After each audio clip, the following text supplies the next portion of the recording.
What is up? I cannot wait to talk to you guys about this topic today because it's hands down one of my favorite topics. So, if weight loss feels harder for you than anyone else, I want you to understand why. And it's not a willpower problem, it is an insulin resistance issue, okay? Now, here's what most people don't understand or, were never taught. So, every time you eat, insulin's job is to move sugar out of your blood and into your cells so it can be used for energy, right? But when your cells stop responding, this is what we call insulin resistance. But insulin still has to do something with the sugar, right? So the body stores it as what? Fat.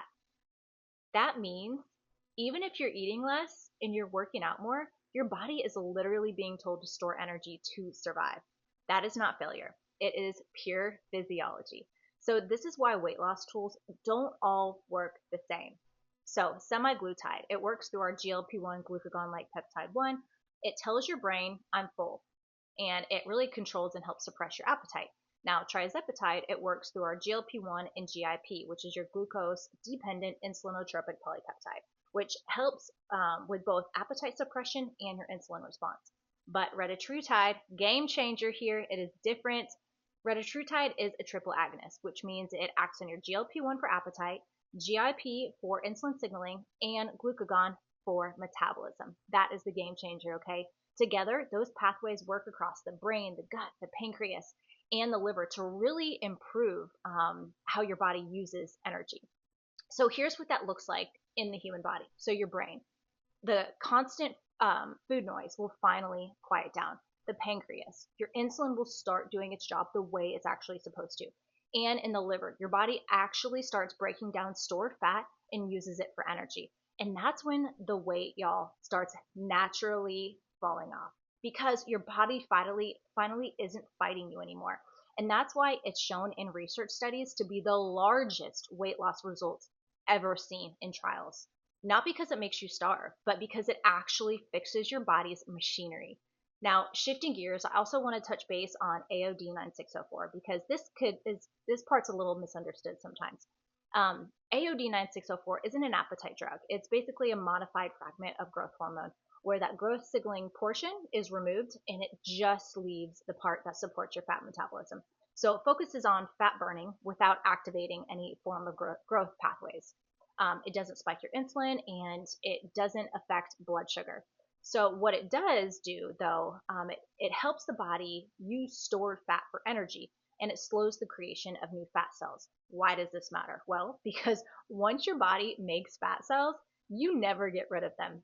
You can shrink them, but that's about it. But fat cells have memory, and they want to expand back to where they were before. They want to be fat and happy. So that's why rebound weight gain is so common, especially in insulin resistant bodies. So AOD 9604, it supports fat utilization and it helps prevent that rebound. Now, in the functional medicine approach, we don't shame, we don't guess, and we don't just tell you to eat less.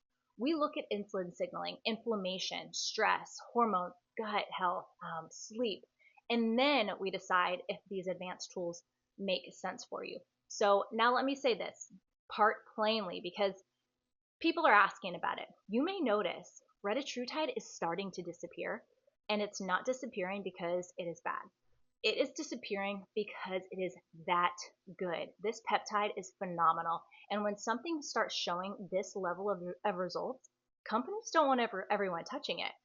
They want control. So Eli Lilly has sent cease and desist letters to multiple different compounding pharmacies and stuff because this is shaping up to be the massive blockbuster drug, and they want to be the only ones to control it, scale it, and profit from it, okay? This isn't about protecting patients. It is about protecting a product.